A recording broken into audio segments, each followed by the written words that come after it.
Қайырлы күн, құрметті әріптестер, ата-аналар. Міне жылан жылы да аяқталып, ұлтымыздың қасиетті жеті қазынасының бірі жылқы жылы да келе жатыр.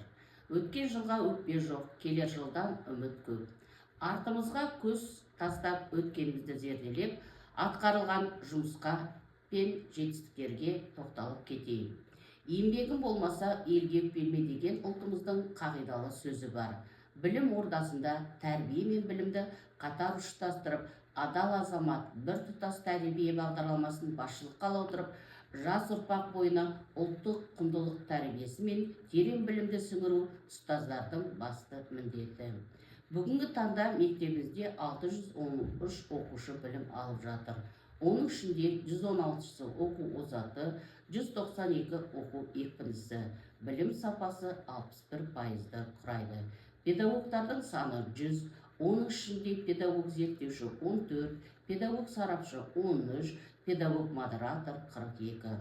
Облыстық көлемде өткен Абай Құнанбаевтың 180 жылдығына орай толық адам ілімі рухани тәрбие өзегі облыстық ғылыми әдістемелік конференцияға ұстаздарымыз қатысып, жүлделі бірінші орынға ие болды.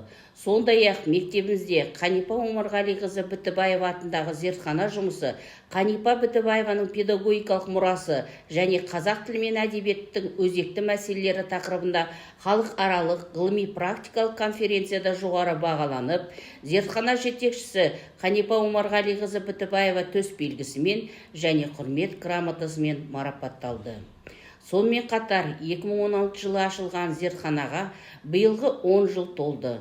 Осы 10 жылдықты республика көлемінде Қанипа Бітібаева ұстаздың ұстазы, білімнің шамшырағы, рухтың қайраткері тақырыбында ғылыми-практикалық семинармен атап өттік.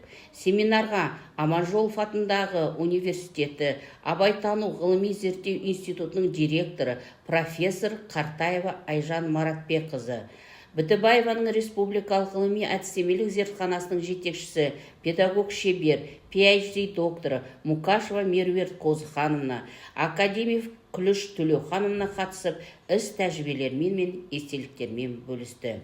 Менің отаныма, менің бастамам облыстық сайысына қатысып, облыс көлемінде бірінші орынға ие болса, әлем таныған Әуезов сайысынан оқушымыз екінші орын иеленді. Облыстық педагогикалық идеялар фестивалі конкурсының сабақ аяқталған соң бағыты бойынша қатысып, республикаға жолдама алды.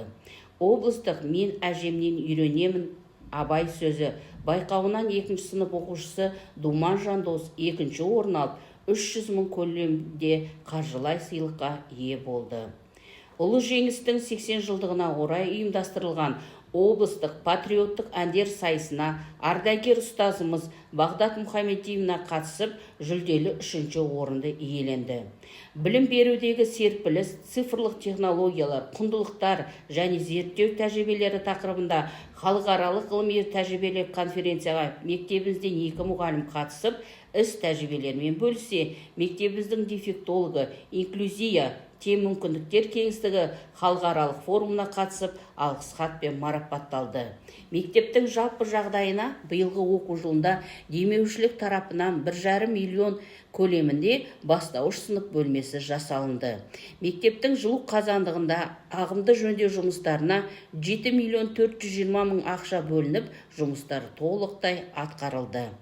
Материалдық техникалық базасын нығайтуда 4 миллион 198 мың 320 теңге мөлшерінде қаражат бөлініп, жаңадан компьютерлер сатып алынды.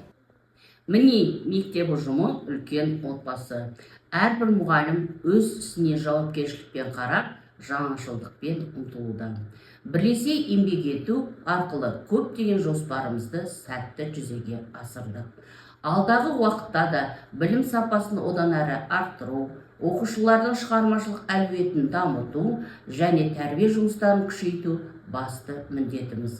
Алға қойған мақсаттарымыз айқын, сеніміз нық. Келе жатқан жаңа жылқы жылы құт береке әкелсін, ел іргесі тыныш болсын.